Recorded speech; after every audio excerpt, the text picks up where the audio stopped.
Що думаєте про наступ на Суми? Оце все зв'язано з Курською операцією. Поки її не було, тихесенько було прекрасно. Я, чесно, от виріжете, не виріжете, але я думаю, безсмислений був цей наступ. Я думаю, там і потері великі, і хлопці вони теж не хотіли, як кажуть. Вони тільки як перетнули, Курськ пішли туди, кажуть, ми як були не в своїй тарілці. Їм було важко, багато загиблих, і в ітогі, як кажуть, супостата сюди притягнули. Звісно, якщо звідси небезпека, вони тепер нам будуть давати. Тому, як тільки вона почалася, я одразу сказала, це діло времени. Ось воно і прийшло це время. Я не задоволена Курською операцією, я вважаю, за неї треба відповідати. Хто має відповідати? Це Зеленський. Він же головнокомандуючий. Хто це розробляв, хто це зробив? Ну я, як він каже, ми виконали, якісь вони виконали, як вони кажуть, цілі. А які були цілі? Що вони зробили? Я не знаю. Да, ви захопили, ви прогулялись туди. Ну а далі? Це як в берлогу до ведмедя. Ти заглянув, да, може ти там його палкою налякав, а потім то медвідь відкуди буде скакати, куди тобі бігти? Треба ж трошки розраховувати, з ким ми воюємо. Їхні сили, наші сили. While the world is following the escalation in the Middle East, the Russian summer military campaign is gaining momentum on the Ukrainian front lines. On the night of June 20th, Russian forces conducted another series of devastating strikes targeting military and logistical infrastructure in Ukraine's rare regions. The attacks employed a wide range of precision weapons, with Odessa reportedly taking the brunt of the strikes. Both kamikaze drones and high-precision missiles pounded the southern city. Local sources reported at least a dozen direct hits on military facilities, including the Stalkanat plant and its underground tunnels, which were struck multiple times due to their military importance.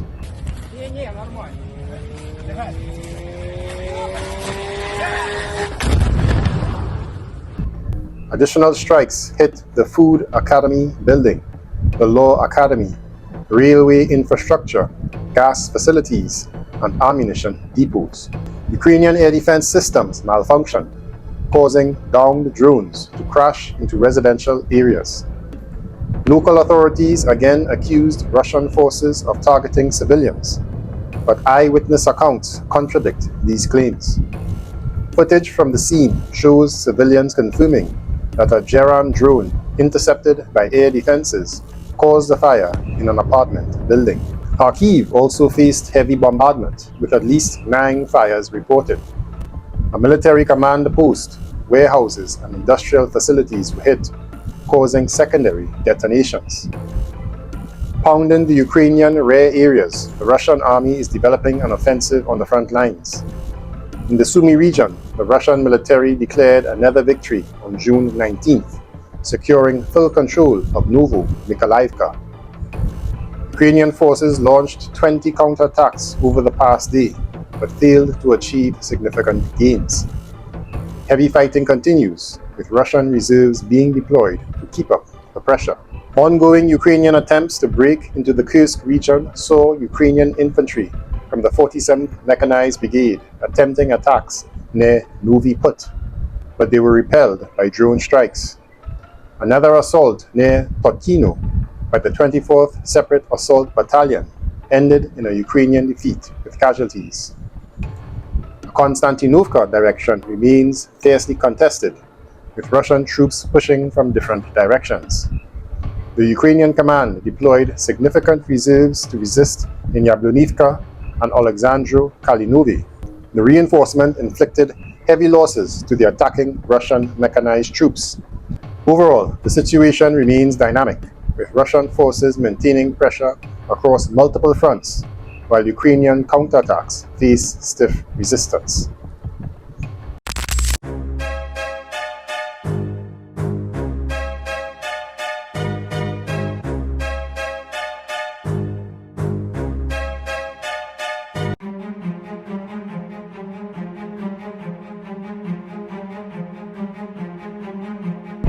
In mid-June, combat clashes remained high, over 1,300 according to Ukrainian sources. Fighting near Pokrovsk slightly decreased, with focus shifting to Novopavlivka and Sumy. The toughest area is between Pokrovsk and Toretsk, where Russian forces are pushing toward Constantinivka. Now in the Sumy region, both Ukraine's defense forces and Russian troops are redeploying more units to this relatively new section of the front. Ukrainian sources admit that they initially lacked enough manpower to halt the Russian advance. However, with reinforcements, the armed forces of Ukraine have managed to significantly slow the Russian advance, and on certain fronts have even launched localized counterattacks. On the left flank in particular, Ukrainian forces engaged the Russians and regained partial control over the settlements of Constantinivka and Dnipro. Efforts are also underway to resume street fighting in Oleksivka. Russian sources reported that they liberated Novopavlivka, deepening the bridgehead in the Sumy region. The 20-kilometer front currently runs along the line Constantinivka, Dnipro, Oleksivka, Novopavlivka, Yablonivka, and Lochnia. In this line, there is a small ledge near the village of Arachino, still controlled by the Ukrainians. On the right flank, the initiative is with the Russians, targeting the Ukrainian fortified area in Unakivka, which is about 20 kilometers from the regional center. They captured the northern part of the village, but progress has slowed for a week. As a result, the Russians are trying to bypass the Ukrainian positions from the flanks. This village was the main transshipment point for the units of the armed forces of Ukraine that attacked the Kursk region last summer. The North Group assaulters entrenched themselves in the center of the village and took partial control of the HO7 highway, along which the Ukrainian invaders were supplied. The liberation of Unakivka will allow the Russian army to move further south without fear of a blow to the flank. The Ukrainians are not going to surrender this village, according to Russian journalist and analyst Andrei Kots in RIA Novosti. Reserves and units from other directions are transferred here. In Kiev, they understand, if Russian units firmly saddle the HO7 highway, the fighting will start much further south, on the line Malaya-Kochakovka.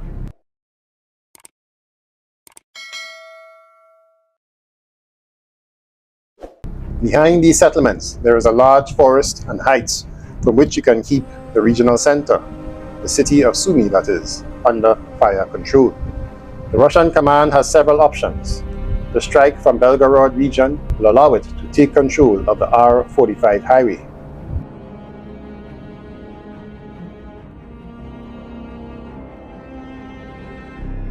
A counterattack from Tetkin, where the Ukrainians have been unsuccessfully trying to wedge for many days, will make it possible to cut the R44 road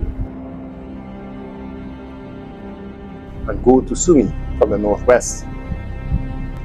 There is already experience in taking large cities for the Russians.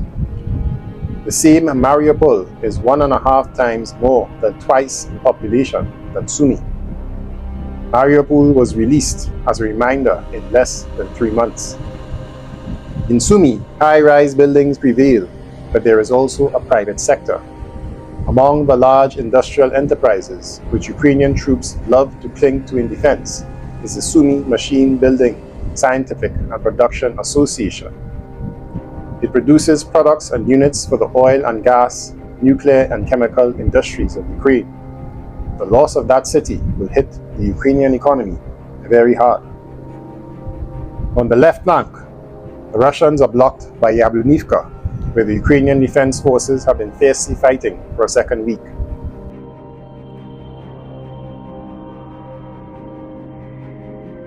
Now a wedge is being created between Constantinivka and Pokrovsk.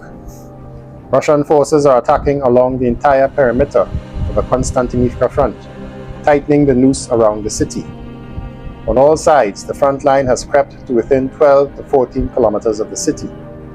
On the right flank, the Russians have significantly expanded the area of combat between the two Delivkas, threatening not only a flanking strike on the Toretsk front, but also a potential breakthrough into the rear of Ukraine's defensive line along the Seversky-Donetsk-Donbass Canal near Dnipropetrovsk, Amidst, and Klishivka. In Toretsk itself, Ukraine's defense forces are currently holding off Russian attempts to advance toward the Kleban-Vik reservoir. However, the city's defense could collapse if Russian forces succeed in cutting off its logistic routes, which is precisely the aim of their push near Dnipro. While Russia's frontal assault on Constantinivka has slowed near Romanivka, their main effort has shifted toward the road leading from Pokrovsk. For the second week, Russian troops have been bogged down in heavy fighting for Yablonivka, where Ukrainian forces have significantly reinforced their positions. As a result, the Russians are now probing further south, attempting to reach the opposite side of the reservoir near Alexandru Kalinovi. The worst situation is unfolding between Pokrovsk and Constantinivka. The Russian forces, though advancing slowly, are steadily pushing westward. Their goal is not only to cut off the key supply routes to Pokrovsk, but also to outflank Constantinivka from the west, aiming to encircle the city. These plans are still far from being realized. Over the past 10 days, they've only expanded their control by 2 kilometers north to Novopavlivka and 4 kilometers west to Kopitevi. On the other flank, Russian forces are trying to break through to Novoekonomichny, to open a route for encircling Pokrovsk and Myrnograd from the north. Near Malinivka, the Russian troops advanced 2.5 kilometers and entered Mirny, while farther south, they captured a small area near Rodivka. Between Malinivka and Novotoretsk, another pocket has formed, from which the Ukrainian forces will gradually withdraw and regroup near Novoekonomichny. Along the entire 30-kilometer front south of Pokrovsk, there have been no territorial changes despite intense fighting for every meter. But things got worse as of yesterday for Ukraine when the fighters of the center group of the Russian armed forces liberated the village of Malinovka in the DPR, cutting the T-0504 highway which connects Constantinovka and Pokrovsk. Ahead is Myrnograd. However, a head-on assault of a city of 46,000 is unlikely. Russian sources continue to report that if you cut the T-0515 highway from Pokrovsk to Dnipropetrovsk and Kramatorsk, the path will open from the north through the villages of Novoekonomichny, Krasny Liman, and Rodinsky. Pokrovsk is also covered from the west. The center group liberated Novonikolaivka on the border of the Dnipro region. 5 kilometers to the north is Novopodgorodnoye on the T-0406 highway.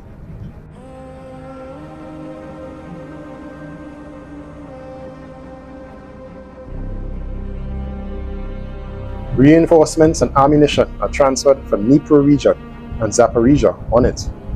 The capture of this settlement will seriously complicate the situation for the city's garrison.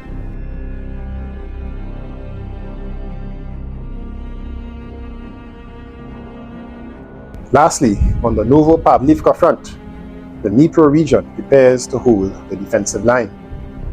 On the northern section of this front, Russian forces are trying to advance along the Solona River and have been attacking the villages of Novosergivka and Novoalexandrivka.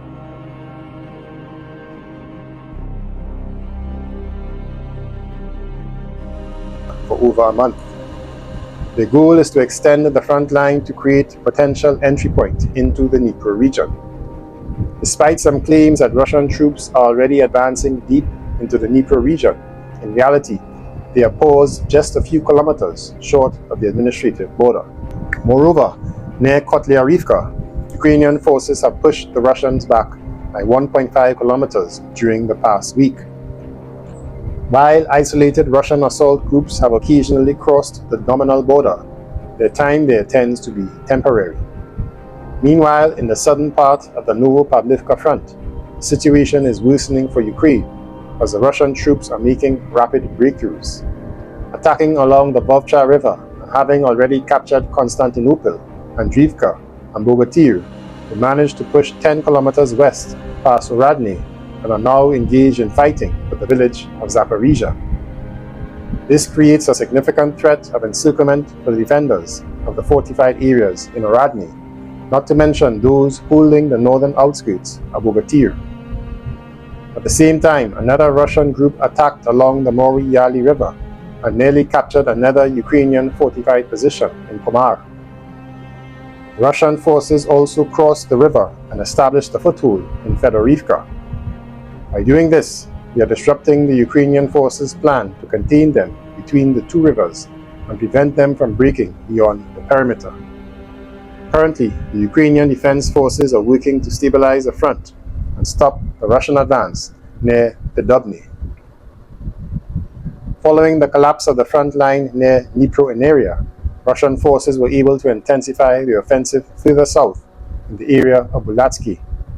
They have now fully occupied the village and expanded the combat zone toward the outskirts of Chevchenko.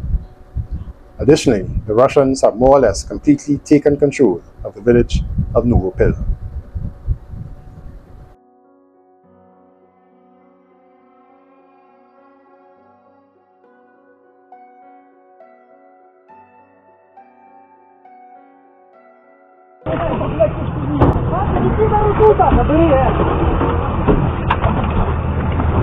Залетай.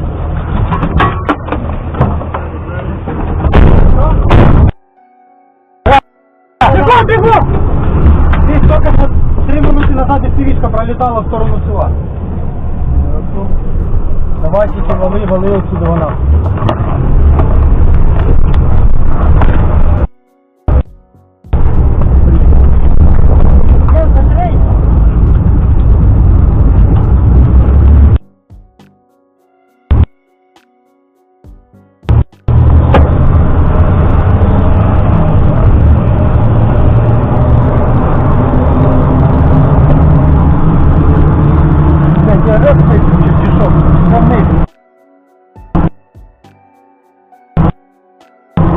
Включен.